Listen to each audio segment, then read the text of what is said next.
Please welcome Will Chang from Parting Pro. Will, thanks for being here. Hi, thank you for having me. So, what is Parting Pro? Parting Pro is a vertical SaaS software in the funeral home industry. We are, well, let me just start out with the industry in general. Funeral industry is a very antiquated industry. It's multi-generational, meaning the parents will pass on their business to their kids, and there's funeral homes that have been four generations. So a lot of the business processes are still from the old generation. They're on paper and pen, fax machines, typewriters. And so what we're trying to do is trying to bring them to the modern day consumer. Because like, as if you can imagine, if you have a family member pass away, and the family member tries to interact with the funeral home, a lot of times the funeral homes will email a PDF for you to sign, and then you have to figure out how to print it out, and then you would have to sign it, and then try to find a fax machine to fax it back. In order to take payments, you would have to go inside to the funeral home in order to pay with a check or a credit card. So we try to streamline all of that. So we're similar to a Shopify, in which you have a online checkout experience where you can sell services online, as well as e-signatures and like a CMS so you can handle your cases. So, more or less, you're just kind of bringing modern day tools to this like very antiquated industry, which is kind of more or less what we all are doing, right? Yeah. But this is kind of a more emotional one for a lot of people because they're already having to deal with a loss, and so now they're having to deal with all of these hurdles and hoops simply because the business hasn't really kept up with the times. That's exactly right. Yeah. So how much revenue do you have currently? We're about 3 million ARR. And how many people are involved in the business? We have about 30 employees. And what is it? What is the kind of structure of that look like? Like who does what? So we have 3 co-founders. Tyler, my CEO. I'm doing product engineering, and then my co-founder brother does the sales. We have a good chunk of our employees doing client success, onboarding, a lot of the hand-holding, because funeral homes are not very technology savvy. So a lot of it is helping them set up, and a lot of it is training. We have maybe like a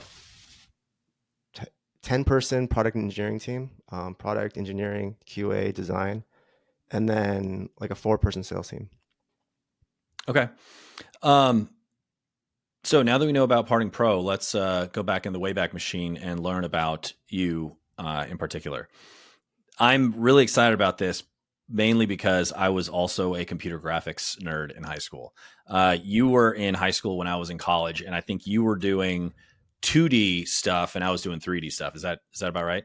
Yeah, I mean, I did both. I did 2D and I did 3D. Okay. Yes, I mean, my parents, my dad was an engineer at Cisco, and then my mom was a artist. She taught art for kids, and so I grew up both really loving the engineering side as well as the art side, and I wanted to figure out how to combine the both. And so that's how I got into animation in college, actually. Okay. Yeah. So this computer graphics stuff is college, not high school. Mostly college, yeah. Okay. So when I was in high school, we had I think I used a 3D program called Infinity. I was like, as I was prepping for this, I was trying to remember what the program was called. And I was asking ChatGPT, like, what 3D programs were popular in 1997?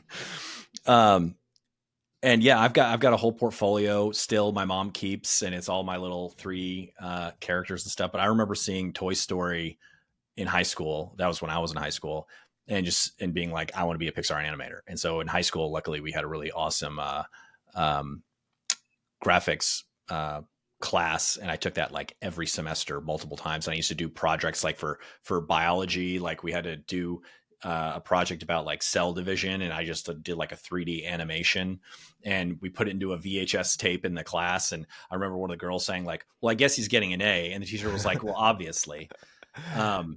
So yeah, so tell me about like what computer graphics you were involved in. I see you were doing Flash, and so you were at UCLA. Wait, so you were okay? No, let me back up. What college were you at when you were doing computer graphics? So I was a so I didn't know what I wanted to do major wise, and so when I applied to schools, I was going to go undeclared, but my dad basically changed the undeclared to computer science and just sent the applications for me pretty much. So Savage. I had no idea what computer science was at the time, and when I got to UCLA, I realized that I was basically in class with all these people that have been doing computer science or coding for their entire lives. And so I definitely felt out of place. And I didn't also hang out with too many actually people in my class. I started hanging out, I was in the fraternity, started hanging out with like business majors. But I found my place when I started realizing that there was these special, like a,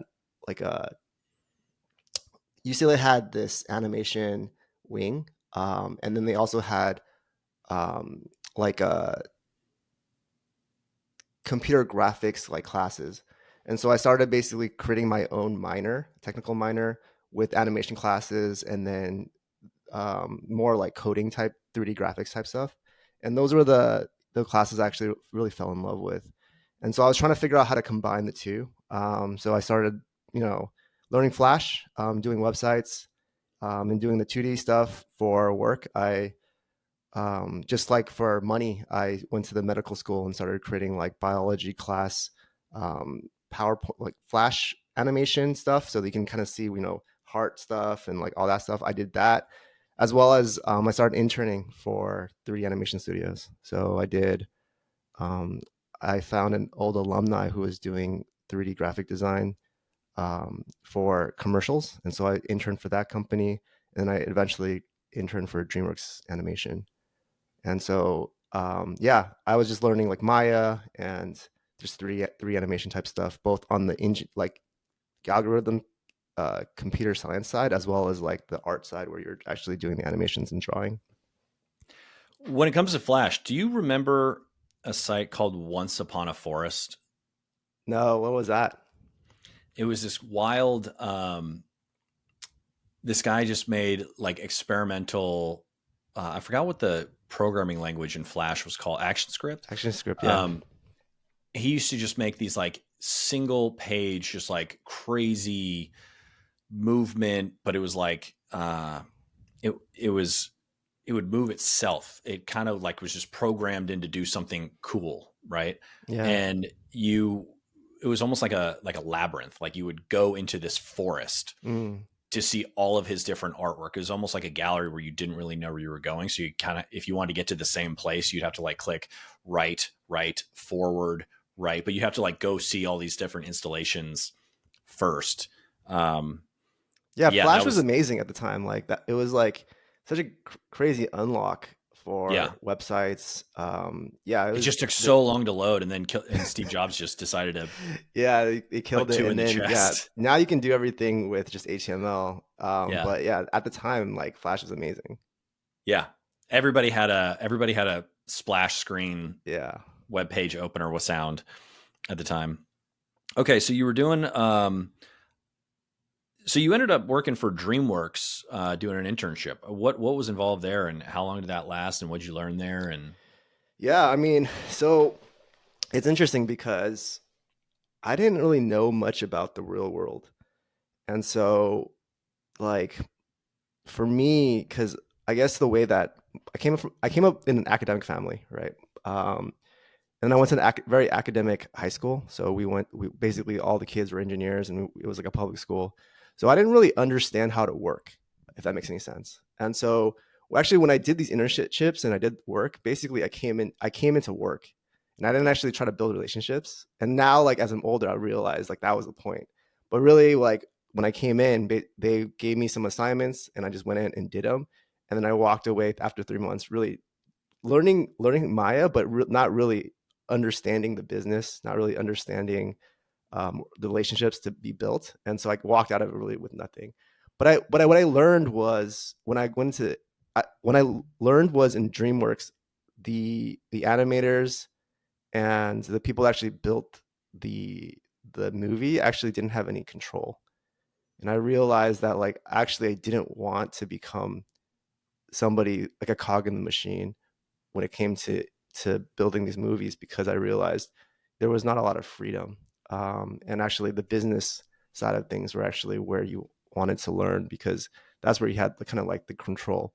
And so I actually walked away from animation DreamWorks, realizing like I needed to learn more about business. And that's actually how I ended up doing consulting, is because I was a computer science major. I did all these like entertainment internships, and I started applying for consulting work. I was in LA, so that there was a lot of um, like Accenture and Deloitte. They were all doing entertainment projects, and so my first client, I graduated from UCLA. I got into Accenture. My first client was Disney, and so that was my way into combining my parents' art and engineering and then business in order to try to find something that kind of I felt was something I could do. And so, how long did you last at Accenture? And so, how did you, as a computer science major, what was your role as Accenture? Because if you weren't, an accountant or, what was your role there? Yeah, I mean, I was stupid, right? I had a computer science major, and so that was like a really like a hot commodity. And when it came to like these consulting companies, because they wanted somebody to do the coding. But I came in and I was just like I didn't realize what my value was. And I came in, I just like I didn't want to do the coding. I wanted to learn the business side of things.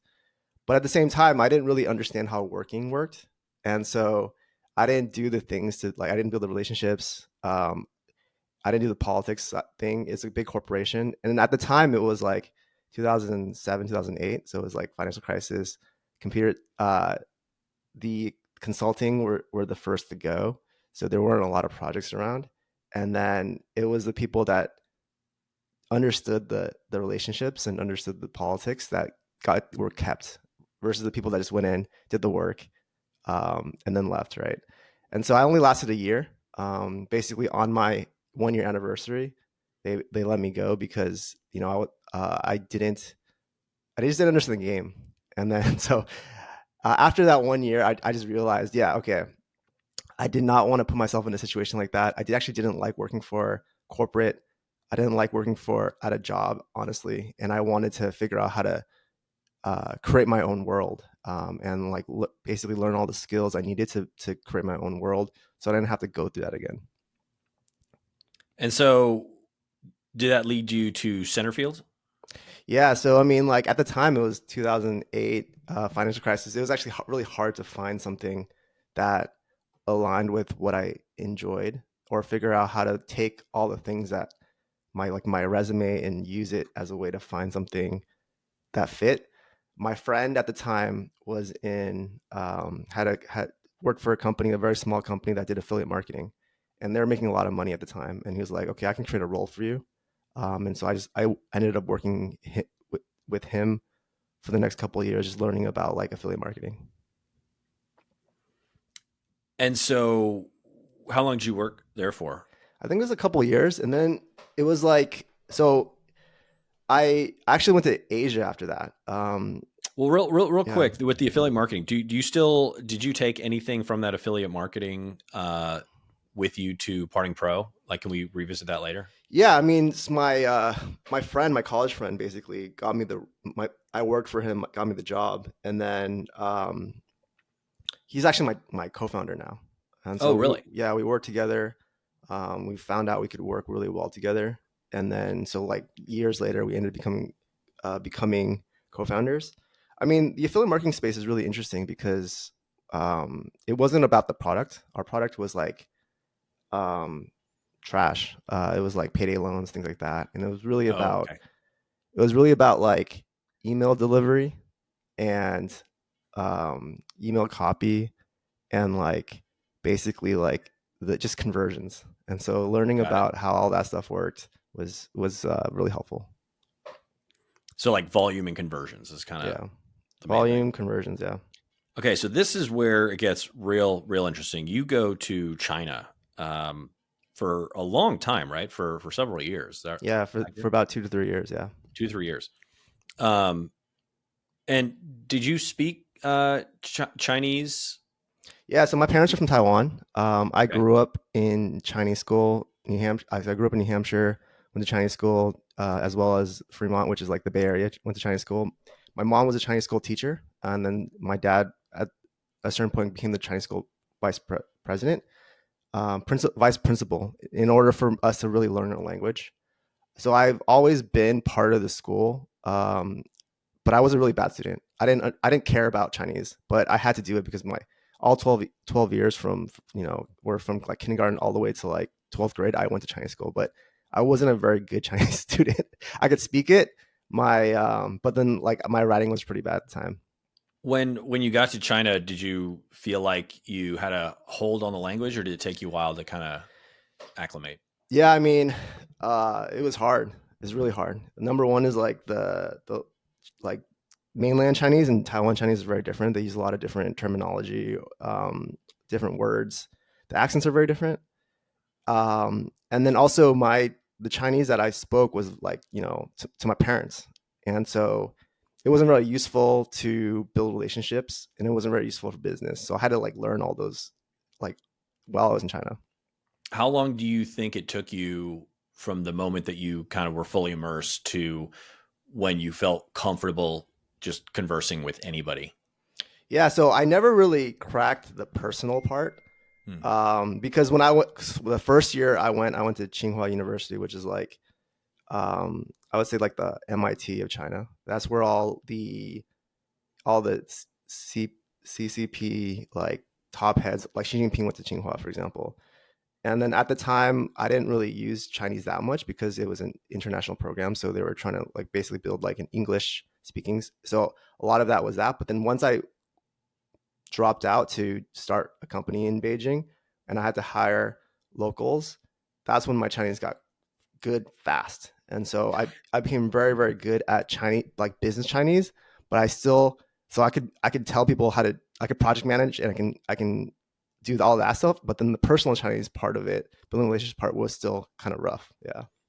And so, what actually provoked you to go to China? Like, what was it? Just like the financial market in the U.S. was completely broken, and so you just were like, "Let me go try something else." Like, what was the reason you actually made that move? Like, why do you think it was a better option than staying in the States? So I grew up in New Hampshire, up until 8th grade, and I was the only Chinese kid pretty much in my town. I remember feeling like an alien because just the culture and the values were very different. My mom, I was out in 4th grade. I was the only kid that got homework because my mom went to my school, and yelled at my 4th grade teacher to give me homework. And we would do things like, I had to play the violin. I got extra math homework after, um, and then my mom would, I had to go to Chinese school on the Saturdays, right? And so I felt very alien, and I felt like there were no Chinese people, and I just felt like a like a weird person. I didn't until I went to Northern California. I went to a very Asian school. Basically, this is like a academic public school where all the Asians will, buy houses that are more expensive in order to get into these public schools. And I learned about being more about Asian Americans, and that realizing there were more Asian Americans, and feeling more like fitting in. But I didn't really feel like I was like, Chinese. Like I didn't really feel proud to be Chinese. And I didn't really understand that there was an entire, billions of people that were Chinese. My mom would always say, because at the time China was very weak, when I was young, and at the time my mom would say like, China will become more powerful, and so you should be proud of being Chinese. But I didn't really understand that until 2008, and I saw the Olympics, and it was like I actually cried watching the Olympics because it was like the first time I felt like there was value in being Chinese because they just made such an amazing show. But I didn't really have any connection to China. I had gone to Taiwan a lot, but nothing with China. And it was I had met my girlfriend at the time in LA. She went to USC, and we dated for a couple of years. And then over time, I realized that she was different from me. We both spoke English. She's American English. She seemed American, but over time, like as things started revealing ourselves itself, just realized we were just very very different, very backgrounds. And have you ever seen Crazy Rich Asians, the movie? Oh yeah. Yeah, so in Crazy Rich Asians, like Rachel basically meets her boyfriend, right? And then they think they're the same.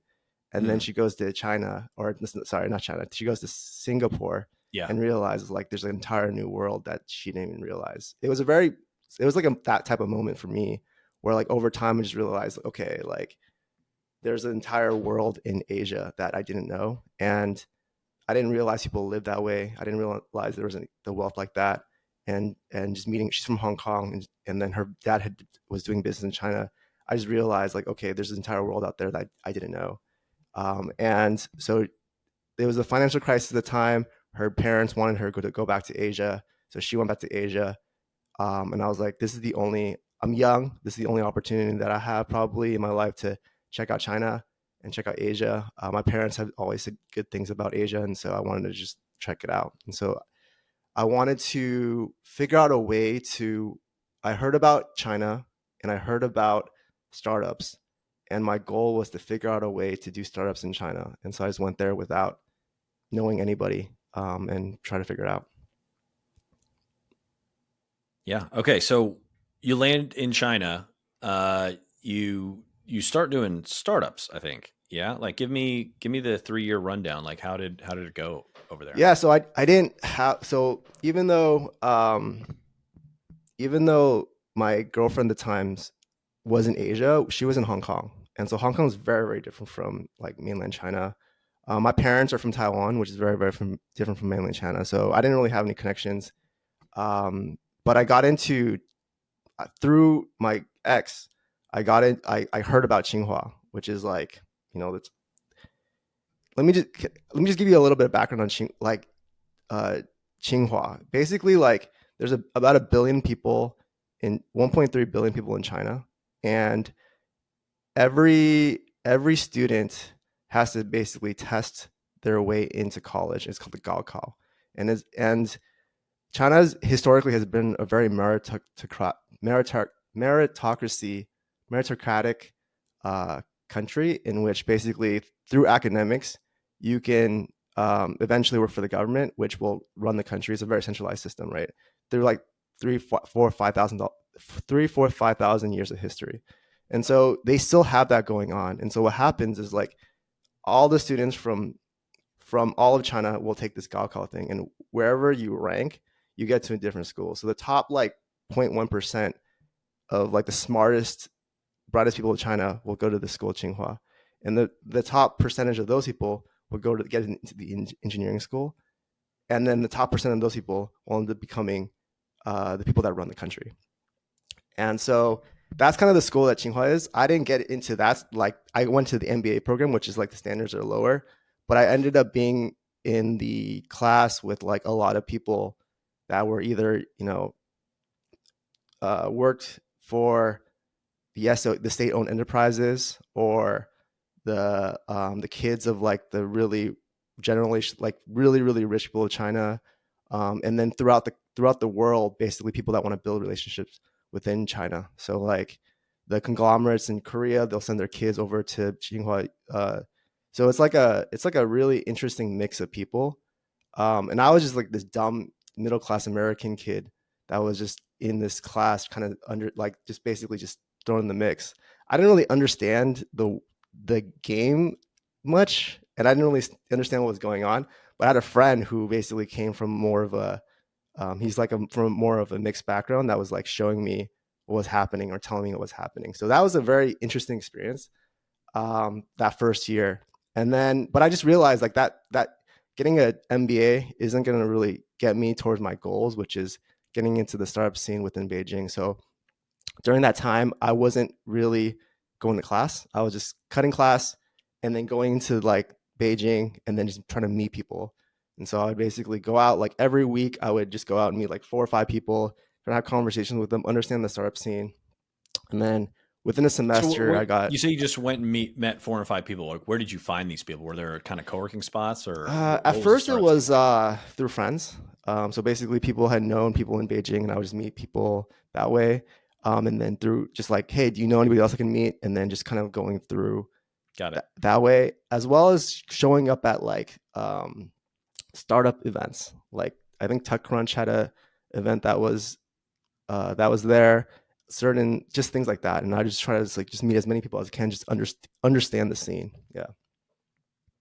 Okay, and so you started at least one startup, right? Yeah, so I mean, a semester in, I found um, some people that wanted to start a company. They had just raised some funding from the CEO of HTC, and they wanted to build this uh, e-commerce site, and they needed a product person. And so I quit a semester and I quit Tsinghua to join them to co-found this e-commerce company. What did that do? And what was that? Nuan Dale? Yeah, Noandao. Basically, at the time, so China's evolution in the internet was slower than us. So a lot at that time, it's different. It's much different now. But at that time, uh, they're still catching up, and they were still going through the process of getting to where we were at the time. So a lot of it is just like taking proven models from the US and just basically copying it and just putting it in the Chinese market. So we saw a company called fab.com, which is like a design curated e-commerce that doing really well at the time. It didn't do well after they raised a ton of money, and actually I think they folded. But at the time, like China was at a point where if you knew what you wanted, you could go to like a Taobao, which is like kind of like an Amazon. Um, but not a lot of people understood what they wanted because consumers were just starting to make more money. So they had a little bit more money, but they didn't really know what was out there in terms of what to buy. So what we did was we created like an email newsletter every day, like a daily newsletter where it was like design curated items, and then we would basically show them what they could potentially buy, and then it was just Just like a dripping them into consumerism. yeah, exactly. And so that's what we did. And how'd that go? So I quickly realized a couple things. First was that um, at the time the internet was still forming and the startups culture was still forming. So the ecosystem was actually quite bad. Um, But funding this was was this a kind of a desktop or mobile it lifestyle? was Because people were pretty mobile, right? yeah. So it was 2011, 2013. That basically what when I was building it. I think it was like the iPhone 3, iPhone 4 Were people during using that time. iPhones in China, or were they using local hardware? Um, they were using mostly Android, so Okay, HTC and those. but full-fledged web browsers on the mobile device. Yeah, they were. So they had like we had an app, we had an Android app, we had an iPhone app, Got it. but um, but it was still the internet was incredibly slow. It was yeah. So they had desktop, but it was still quite slow. The internet. Most people were using the LAN cables mostly, and let me think. Everyone was still on cash.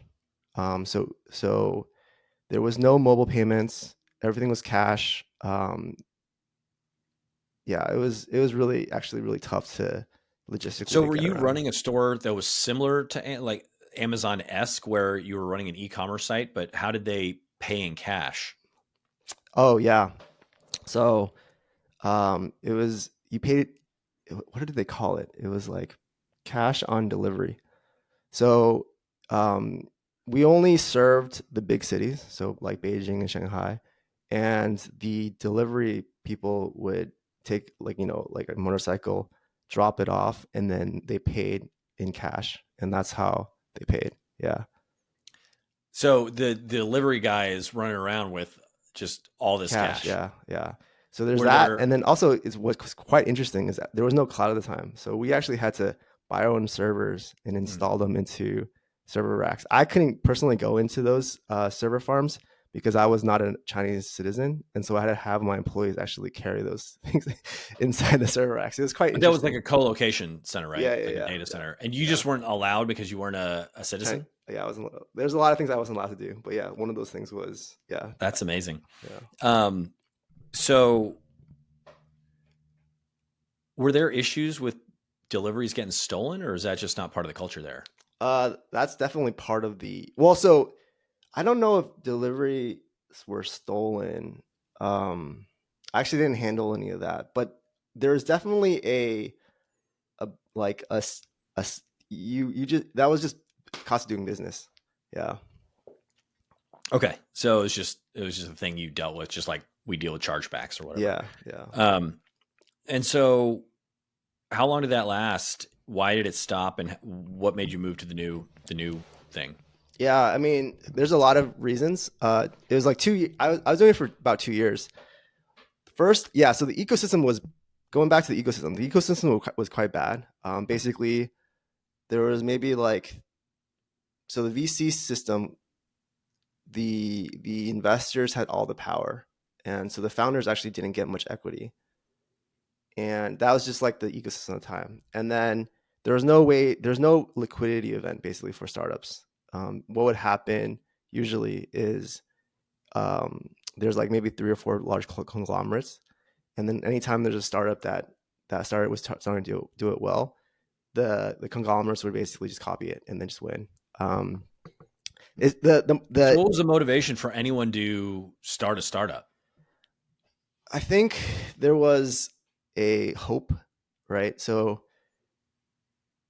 there was a hope, like capitalism, like China runs on capitalism, and there was a hope, I think, for just founders to basically create businesses. And at the time, Silicon Valley was something that everyone really looked towards and wanted to create basically like innovation. And so there was a lot of just hope, I think, in the industry. And yeah, so the VC ecosystem was quite bad. The liquidity was quite bad. But personally, I just realized that you grow up in the U.S. and everyone calls you Chinese, and you think you're Chinese, and you go to China and you just realize you're complete American. Not only culturally, people didn't see like you have an Asian face, but you're actually people see you as foreign. But a lot of the actual user stuff that I just didn't know very well. I came in the beginning with kind of like an ego, whereas like, yeah, the American way is the right way, right? One thing is like Google at the time just had a search box, and it was just like everything was clean, and your user experience was great. And I just didn't understand why Chinese websites, like their search was massively like overcrowded, right? They just have just links everywhere, kind of look like Yahoo at the time. And I was like, I just didn't understand it. And when you click on a link, it would pop up a new tab and things like that. And so I try to recreate what had seen in the US, but like our conversions went down, et cetera, et cetera. And I started bringing in users into in person to kind of watch their activity and just realize that they would the internet was really slow, right? And so they would want to click a bunch of links in order a lot of tabs pop up, so they can wait until all the tabs load, so they can kind of go through and browse, as well as they didn't really know what to look for, right? Because So the internet speed influenced the the way people browsed, which yeah, is the reason why it was cluttered, and you were trying to go against that, which probably made everybody else or yeah, it was just just a made bad the entire user experience experience, yeah, slower. for China. And then Got it. also like things like people just didn't really know because like Yahoo looked the way that it did because people didn't really know what was possible. And so Yahoo had to show everyone, okay, here are all the different things that you could do. Um, but then once Google came, like people had already understood, okay, this is what the internet was. This is what's possible. All you do is search. But at the time, because China was just starting out, they had to go through that entire process, right? And so there's a lot of things like context wise I didn't really understand, and I had to really learn everything in order to really understand what was going on. So there's like a lot of that type of stuff, as well as like just Chinese people just work really hard and they can cut costs, um and they're very good at copying. So like, our website, um, we had employees that went off and just basically copied everything and competed with us. It was just a really, really competitive ecosystem. And I was also bringing in a lot of Silicon Valley material into China to like teach people about, lean startup, things like that, that they didn't never heard of. But I was brand new. I didn't know anything about startups, and I was like, I didn't have anybody to learn from, I just realized that like I'm actually from Silicon Valley, and if I really wanted to learn, I should go to the source. And so that's when I decided to just go to Silicon Valley and learn. Okay, so you went straight from this startup back to California. Yeah, so while I was in Beijing, I started using my network to meet people, and I found a mentor that had was a product manager at Yahoo. He just joined a startup and was the VP of product, and I had built a relationship with him, and I basically was like, hey, like I want to be basically your little brother, and when you have an opening, let me know. I'm willing to work for you. And so when the opening came, he offered me a job, and I took it. Okay, and that's Fundly. Yeah. Funnily, yeah. You say that you were obsessed with YC lectures. Was this a YC company? It wasn't a YC company, but like at the time, like there was no way for me to learn about startups. And so I was just like hungry for material, especially when I was in Beijing. So I was like learning, I was like reading polygram essays. I was Did you read learning, Hackers and Painters? yeah, yeah. And then I just was like obsessed with YC content, like their first Stanford class, like the 0 to 1 essays, um, yeah, everything. Like I was just really hungry, trying to learn everything. And then so I was just obsessed with, I was just obsessed with YouTube, like YC YouTube content. I read everything I could. It was just like an obsession. Yeah. And so, what was your stint at Fundly like? It was a 2 year process. I so Fundly is a fundraising platform for a lot of like nonprofits or um, different um, different categories, including like medical bills and even funerals. It was kind of like a GoFundMe competitor, basically. And I felt attracted to their mission, and it was like a real legit startup, but I didn't really know how to evaluate startups at the time. And so the uh, the founders were like, I think Harvard Business School, and then I think the VP of marketing was Stanford Business School. So I was like very enticed by those brand names, and I thought it was like really legit. But then over the next couple of years, I realized like that stuff didn't matter. And then these are just like they were just like overpaid executives that didn't really know how to run startups, and eventually they all left because we were running out of funding. And then my boss ended up taking over as a CEO role. And then he kept like a very small team, and we built a pretty good product, and were able to um, do better. And then we ended up getting acquired by Teespring. What was your by Teespring? Yeah, Teespring. Yeah. Like the The T-shirt company from YC. Yeah. what did they use it for? No, so we actually didn't get acquired for the software. My CEO actually Oh, did something quite it was interesting. an acqui-hire. So basically, he split the company. He split the team, and he split the software, and he sold the software to a PE firm, and then he acqui-hired the team because he knew that the product team and the engineering team didn't want to work for this PE firm. So he was able to split it up and do this acquisition. But from like a financial standpoint, it wasn't like that great Hmm. for the employees. So, what was your actual role at Fundly? So I was working for the VP of product in the beginning, and then I ended up running product after he stepped up as CEO. Okay, okay. And so, did you go with the Teespring people, or was this a you Yeah, got? so I didn't want to. I didn't want to go through the acquisition. I was like Okay. ready to. I was hungry to start my own thing, and so I just started really looking for opportunities to start my own thing. Yeah. And so during your stint at Fundly, were you now getting involved in the startup community and building relationships and doing that? Yeah. So at the time, my cousin, um, he was also there. He went through YC. He started this company called Caviar, Mm, and he was like kind of coaching me through YC stuff. And then I was just meeting a lot of people in the startup scene. Yeah. okay. And so how did Parting Pro come from that?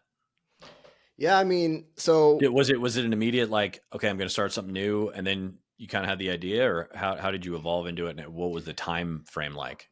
yeah, I mean, it was pretty immediate. I was just looking for any opportunity to start my own thing. I don't think I approached it the right way, to be honest. I just really was hungry to start my own thing and just learn. I had a lot of friends who started companies, and I wanted to kind of have that to learn how to do that. And so my co-founder, who was like old friend and coworker, approached me. He lived in LA. He didn't know anything about startups at the time. He was still in the affiliate marketing space. And so the entire time I was telling him about Silicon Valley. I was telling him about Beijing. I was telling him about startups. I was telling him about like how VCs work and all that stuff like that. And I was trying to have him catch up to me. And so he approached me. He had an idea, um, and he persuaded me to join him. And I was like, okay, the two of us can build this together. And so he had a family member pass away, and he just saw how old school the industry was, and so he's like, the two of us can basically build this and do it together. And so I joined him. Okay. And so what did the structure look like right off the bat? Did y'all just say, hey, we're going to create an LLC, it's going to be 50-50, or did y'all kind of figure that out later? Yes. So the original like the origin of the company actually came from one of Tyler's high school friends. So Tyler's high school friend was from the storage space. And the storage space had kind of gone through something similar as the funeral space, but maybe 5 years ahead. And Tony was um, basically doing like a storage space roll up at the time, and he saw how the industry was transforming, and it was just a very old industry that was moving very quickly toward transformation, especially with the internet. And he told Tyler like, "Hey, like this industry can probably go through the same transition as this self storage space," and so Tony actually invested money in us. I moved down to LA, lived in so Tyler had a one bedroom with his wife.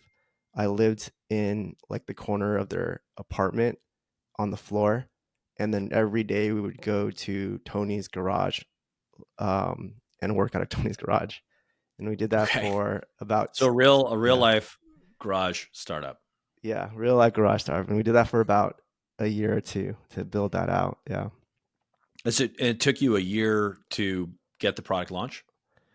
So I mean, we did a real lean startup style. So in the beginning, so at the time, our thesis was, um, it was really bad for the consumers, right? Because we understood it from the consumer side, and so we started testing out like what is the consumer, what's the biggest pain point of the consumer, and what they were looking for. So we just started basically. Uh, we had, I think Tony invested maybe like 20 50K, or Tony and his friends from the self storage space invested 50K into the company, and then we just used that to do testing. We bought a bunch of AdWords, figure out what the language and the value prop that converted the best, and then we started building fake landing pages where we were trying to figure out, okay, what did people want to submit on, and then we realized that price transparency was the biggest issue. Basically, funeral homes didn't give their prices over the phone. They didn't. A lot of them didn't have websites, and they would make you come in person, and they try to upsell you. And so we realized that was the biggest problem. And so we came up with an idea, like if that was the biggest problem, then what we needed to do is we needed to create like a uh, hotels.com for funeral homes. And so what we ended up doing was we hired a team of Indians and a team of Filipinos to go out and pretend they were customers and aggregate all this data and then put it online. But before we actually invested the time to do that, we started building like fake landing pages, I think through Instapage, just to see if we could get paid on the connection. So we built one, for example, like for a random city in Arizona, and then just manually, put in listings for all the funeral homes, and then we would just have the phone actually pass through our number so we can actually hear the conversations. And we didn't You're actually let the hijacking people's sales calls. yeah, and so we would just basically see if we can even make that connection. Okay, so let me back Yeah, up because this is a really clever thing. So one was that you built this like SEO kind of landing page site where it was like you said hotels.com but for funeral homes, and that's still live, right? That yeah, you've shown that. parting.com is still alive. Yeah, What is it called? parting.com. Parting.com. Yeah, Is that a lead generator for y'all at all? I'll go into that part of it, Okay, and we'll go to that yeah, in a bit, yeah, um so you got the idea because I love all of these initial things that y'all did to try to like understand the customer. So you hired a bunch of people to build parting.com, which is the hotels.com, where it's just as like all of the aggregated information. I actually did the same thing years ago for a company called Space Sift, where I was trying to do Airbnb for event spaces. And I just had um, a woman named like Jennifer Adams, ATX at gmail.com. And I hmm just like blasted everybody and just got into these real conversations about my future wedding or the company I worked for is like product launch. yeah, So yeah, I love that strategy. Um, because otherwise you're not going to be able to get that information. Nobody's going to want to share it with you. So like right. that's a very clever way to just say like, hey, I'm a real customer. Like, give me the information, and then there you go. Um, but then you did the landing page. So if someone was like looking for a funeral home, you basically ran probably some Google ads, grabbed them there, got them to call the phone number, and then you just routed the call through your system. They still talk to the end funeral home, but you were just recording the call in order to just do like market research. Is that right? Yeah, so I mean, let me start from like the steps. So the first step was just understanding what the pain point was through just Google Ads and seeing what people click on. And um, then you have a Google ad and a landing page, like a fake landing page, to see if people would submit their information. And then you have a Google ad and a fake listing page where you have multiple funeral homes, and then that goes to a fake landing page with the actual funeral home information, just to see if you can make that connection. We just recorded the calls to pass through to the funeral homes just to see if these people that clicked through were actually people were looking for funeral homes. Um, and the language always around pricing, right? Because that's what they were looking for. And then so the listing page would have the actual pricing, but because like we figured out the pricing, put the listing pages in, but this is all fake. This is all fake website. Right. Um, and then we realized, okay, there was a connection there. And then so we reached out to these funeral homes and say, okay, like I think we can give you leads, and if you get a lead, could you pay us a percentage? And then they agreed. And then once we recorded a call with a connection, then we let them know, hey, here's, and so we actually made a good amount of money that way through it. It was pretty much affiliate marketing, right? And so we basically did it that way. And then once we proved that model, we felt like, okay, now we can invest resources to do this across the nation. And then so we started yeah, going across the nation, 30,000 funeral homes, all the prices, and then put them online and basically build a hotels.com for funeral homes. Um, we then had to figure out how to get funeral homes to agree to basically do this with us. And so we So in LA, you at the time you probably just had a handful of them yeah, agree, and yeah, that is what gave you the like confidence to say, okay, we can do this across the nation. yeah. And so we Scale started it. out with LA, which is where we were at. And what we would do, we copied the Airbnb model where we were like go into the funeral homes because you had to make them look nice too. So we would actually visit the funeral homes and say, hey, like, well, we're gonna take photos of your funeral home, and we'll give these photos for you to you, and then that helped us build that relationship with the funeral home, and then through that we got the connect the relationship to send them leads, and that's how we did it, at least through LA. And then we started getting started getting a lot of news coverage because the funeral transparency is a really big deal, because funeral homes at the time were just not transparent with prices. And so we got on TV, we got on a bunch of news articles, and then that's where we got a ton of inbound. Like we couldn't even handle all the inbound of funeral homes wanting to be listed and working with us. And then we got a ton of backlash because funeral homes hated us because they didn't want the prices online. So we Yeah. got threatened to get sued a bunch of times. Yeah. And so how did you how did you navigate that? So you had one group of people that were like, this is a great way to expand our business, and we'll agree to the transparency thing. And then you had the old schoolers, the Luddites that just were like, no, we want to continue doing it the way that we're doing it. uh Throwing these wrenches at you. And so I mean, which group won, and how'd you navigate that? Yeah. I mean, we just didn't pay attention to the people that were suing us. Yeah, at the time we didn't really have a business. We didn't have like, so like, yeah, we didn't pay attention to them.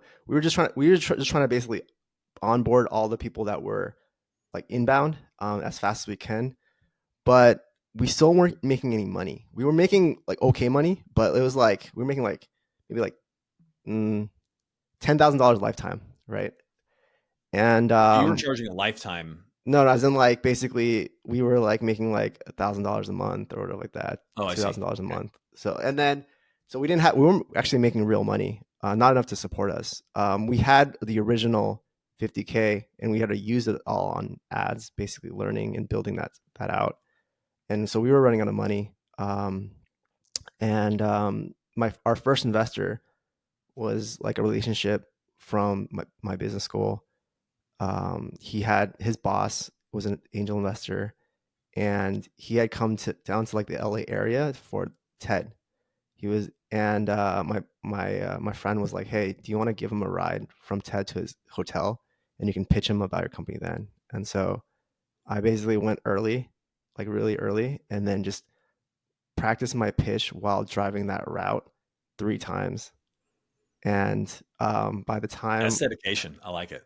yeah, because like I was just imagining like myself trying to figure out directions while pitching, and I wouldn't be able to do the pitch. And then so basically it was like a 8 or 9 minute drive.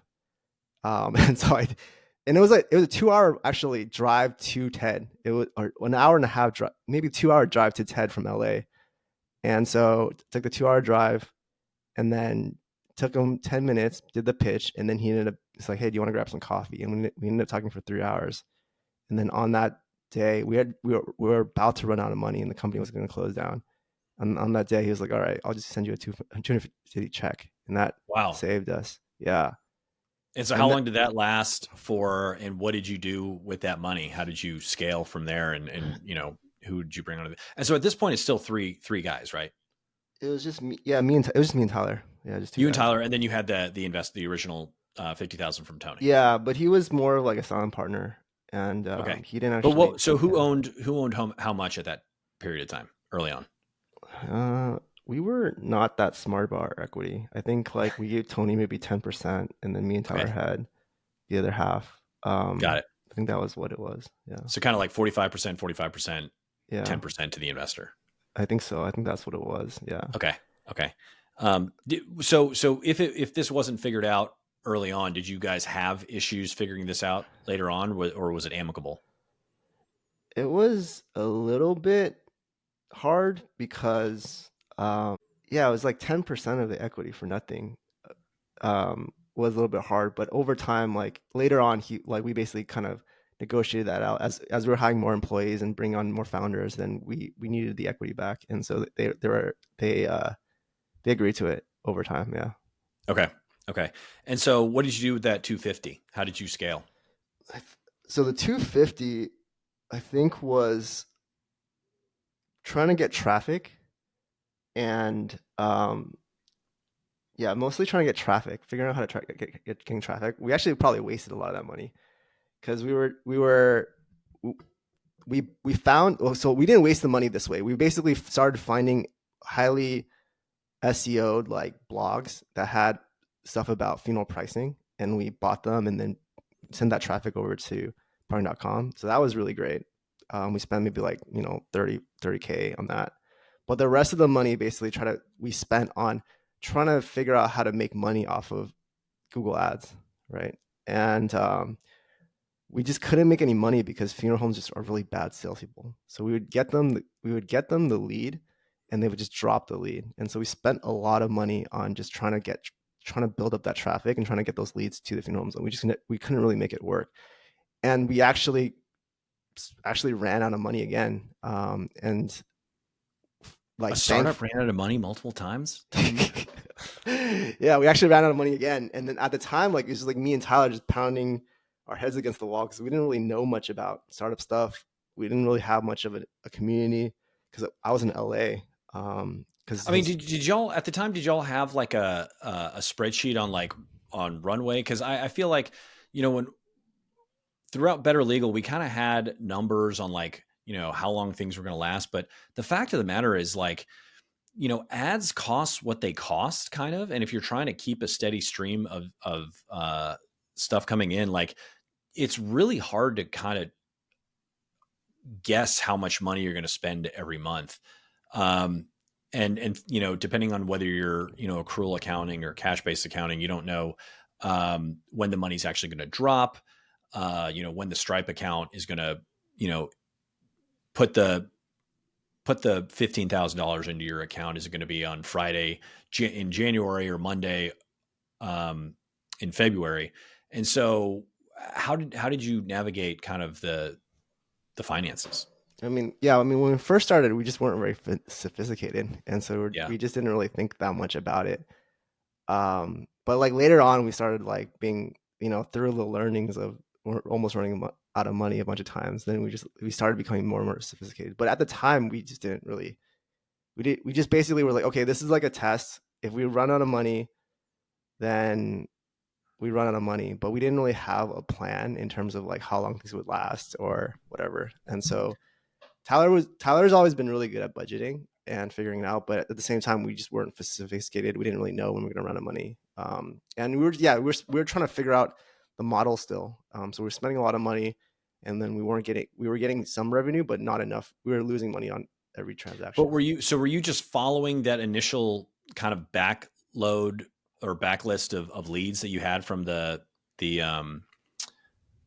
uh the news, or were you just doing Yeah, the same thing you were doing, or did you yeah. So I find mean, yeah, another silver bullet that we were worked? building out our network of funeral homes that were willing to work with us. So we had a pretty wide network, but there's a lot of things that we didn't consider while we were building this that we ran, like a lot of things that we ran into that we later learned were kind of mistakes. And I'll go into that in a bit because I think that it'll be helpful to kind of go through the steps. But basically, we almost ran out of money again, and then another magic moment happened in that I was continuously trying to apply to like YC and the accelerators, and then I think so our market wasn't big enough for YC, and I didn't really think about market at the time. I was kind of I didn't know. You're I just know now. building a I was business just building and a you didn't business. really Yeah. know what the TAM was, I didn't or know what TAM was. I didn't really think about it. I didn't really know what VCs needed. I didn't know VCs needed billion-dollar companies. Yeah. And so YC didn't make sense for us, but we were making revenue. So from the front end or from the outside looking in, we were making revenue, right? And it was growing. But we were just spending a lot of money on ads. So we were losing money. But like yeah, yeah. um it was But if you had just shut the ads off, would you have been profitable? no, we would not. Okay. Yeah. Okay. So you early on you needed the ads to build you up to a certain level. At this time, were you just still selling the same thing, or did you evolve the product into like where are we now, and how do we get to where Parting Pro is now? Yeah, so we go through two accelerators. So we were running out of money. We were making revenue. Our numbers looked great from outside looking in, and we ended up getting into um, I forgot the name of it now. Dave McClure's accelerator. 500 startups. 500 startups. Yeah, yeah. So we got into 500 startups, and then I'm like, this is perfect. I can bring Tyler up to NorCal. We can finally get into the ecosystem again because I really missed that. I had basically sacrificed that moving down to LA because Tyler's wife was working there and he couldn't come up to NorCal. And so finally get to go to NorCal. And then, so we went through the 500 startups and they're very good at distribution. So we learned a ton about distribution, Facebook ads, um, like SEO, SEM, just a ton of stuff, like detailed stuff that we didn't really know. And in the middle of it, we also got into NFX, which is run by uh, I'm gonna look it up real quick. So you went through 4 accelerators? Two. So 2. so it was Oh, I see. Okay. So 500 startups was the first one, then NFX was the second. yeah, James Courier. And James Courier is like a genius when it comes to network effects, and marketplaces. And so in the middle of 500 startups, we got into NFX, and 500 startups was we learned a ton of stuff, and 500 startups was gracious enough to allow us to actually leave 500 startups to go to NFX, and we ended up through NFX. So we learned the distribution piece that we never really knew. And then we get into NFX, and then James was like, yeah, you need to pivot from the marketplace to a SaaS product because, and we were seeing this too, because number one is like the consumer is not a repetitive consumer, right? Like you have that problem once, and that's your lifetime value. You're never gonna get them back. Yeah. And then number two, it's a localized So business. Yeah. so you were originally looking at the customer as the person with that was going through the death, Yeah. and you pivoted to the customer being the funeral home. Yeah, because that's originally why we started because we wanted to build a good experience for the family, and so we were thinking Yeah. about the consumer side, but the family didn't have the money. It was a funeral home that had the money, and they Yeah. had the freaking problem. And then second too, like we it's a localized business, right? And so in order for each city to make money, you needed to have a majority of all the funeral homes to basically work with you. Got it. If you had only like two or three, that was not enough to basically actually make money from that because you needed a majority of them. And then three is that funeral homes are terrible business people and operators and salespeople.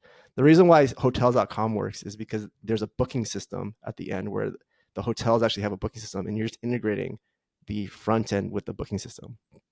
But like the funeral home industry had no booking system, they had no software, and then they would get calls, and then they would like someone ask, like a family member will ask, "What's your prices?" And then they'll tell them, and then they'll just hang up the phone. And so we just realized that we needed to create that booking system for them, and we needed a way to help them convert leads. How did In order, the funeral homes like how did they handle that? Did they were they gracious customers and saying like, "Oh my god, this is exactly what we needed. This is so great," or did they give you a lot of pushback?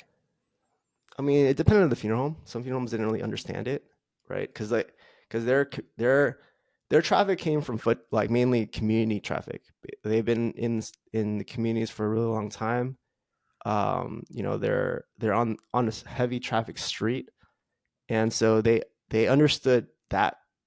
But then the internet was something that was coming, and they didn't really understand like internet traffic. They didn't understand like ranking on Google. They didn't understand Yelp and a lot of that stuff. And so there was like an educational process that took a really long time to get there.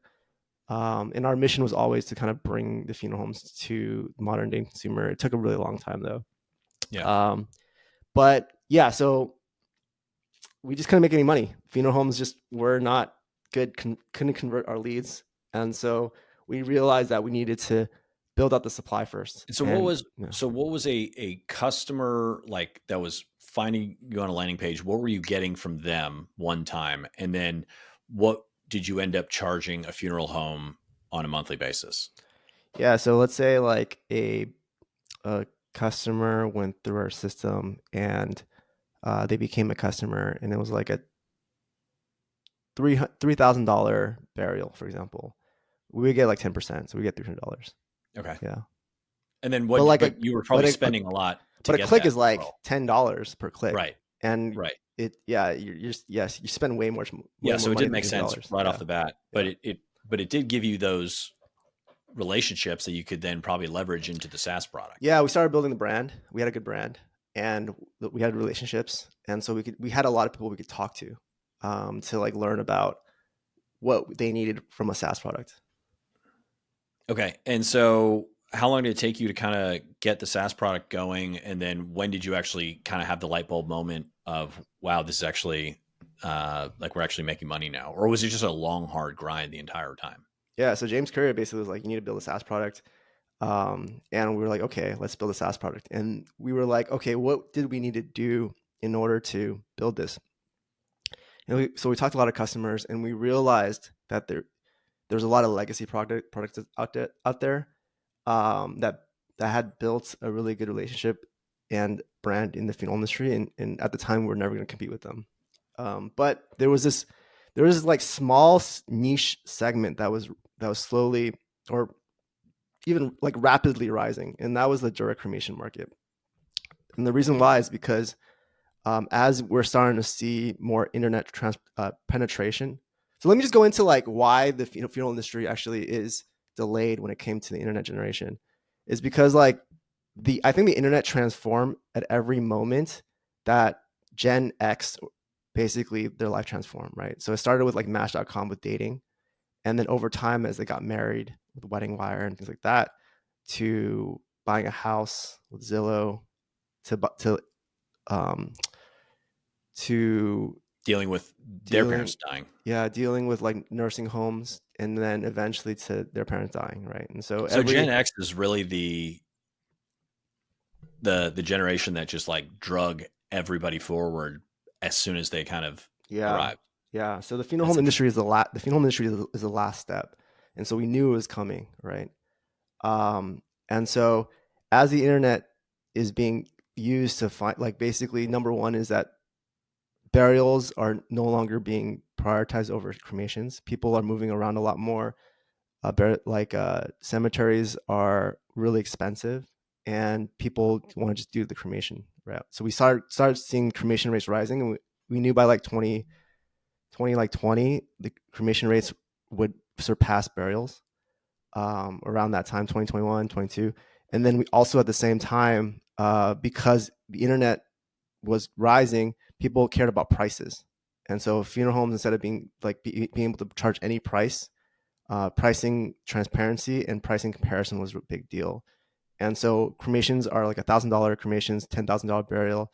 People started opting out for cremations. And so because cremations were more and more popular, you had to be more volume based, because you couldn't make as much money. And so it relied on technology and the internet.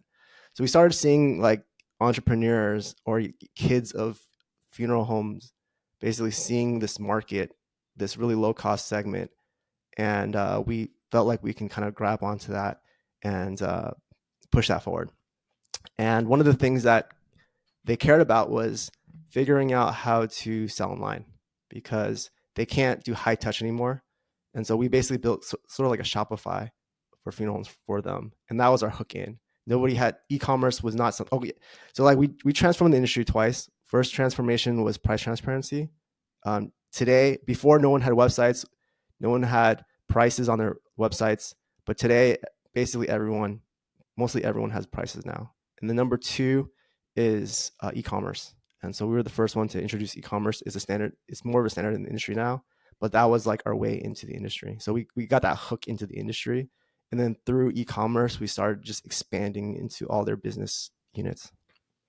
Okay, so you started with just offering an e-commerce solution, and what did you charge per month for that? I think we started with maybe like $100 a month. Okay. We're about like maybe 500 to $1,000 now per month. 500 to $1,000 a month. And then don't you also get some part of the transaction fees? So we have a ton of different revenue channels. So we So can basically, you go ahead and list all those for me? yeah, so we've abandoned parting.com. There Okay. might be a point in time where we connect the demand because we're still getting maybe 30,000 uniques a month on the demand I mean, side. that sounds like too big of a site to just say it's worthless. Yeah, it's not. Yeah, it is a really big site, but then it's gonna take a lot of resources for us to actually make money on it. Mm, And then okay. there's a supply side, right? And we have maybe 300 funeral homes right now out of 30,000, and so we can still expand on the supply side first and build enough of the majority on the supply side so we can eventually connect the demand side back. But at this point in time, the supply side is where we make they make the most money. So yeah, so our the majority of our revenue comes from the SaaS fee, the monthly SaaS fee. But we also get revenue channels. So because it's like the airport model, right? If you the traffic goes to the airport and you can make money off of the gift shop. And so because we own the e-commerce site, we offer drop shipping. And so instead of the funeral home having to hold the inventory and keep tracking of their inventory, we control their merchandise. And so we have relationships with the vendor, and then we take like a percentage. So anytime a family member orders an urn, for example, we'll ship it over to the funeral home so they don't have to hold inventory, and then we get a fee off of that. We have, And it probably allows them to offer a lot wider selection than they previously did. yeah, and then exactly, and then so we also have basically like how do they brand themselves, right? And so we sell websites, and then how do they get traffic? And so we do their SEO. I'm the SEM for them, so we do the ads buying for them. We also get a little percentage off of the credit card transactions as well because we do a What lot of about, volume. I know we've talked about AI. Has your team kind of gotten into the AI game? It's it's not it's not something that is a high priority for us right now because Okay. there's still a lot for us to do that's not AI. But we are constantly thinking about how we can use AI more. We are using AI from like an employee standpoint. So everyone basically is using ChatGPT for their own day to day, but we haven't really figured out what's the highest value for AI right now. Well, Um, could yeah. do when you offer the websites to funeral homes, do they ever have like chat? Um, we we don't offer chat, mainly just because the funeral home. They want to be on the phone. Yeah, yeah, they won't be Got on the it. phone. Yeah, Got it. Okay. All right. Well, I think we're all caught up. That was really fascinating. Really appreciate your time. Thank you for being here. Where can we find you online if people want to kind of reach out or learn more? yeah. You can probably best way is probably finding me on LinkedIn. So you just look for Will Chang Parting Pro. That's probably the best way to connect. All right. Thank you so much. Thanks, Chad.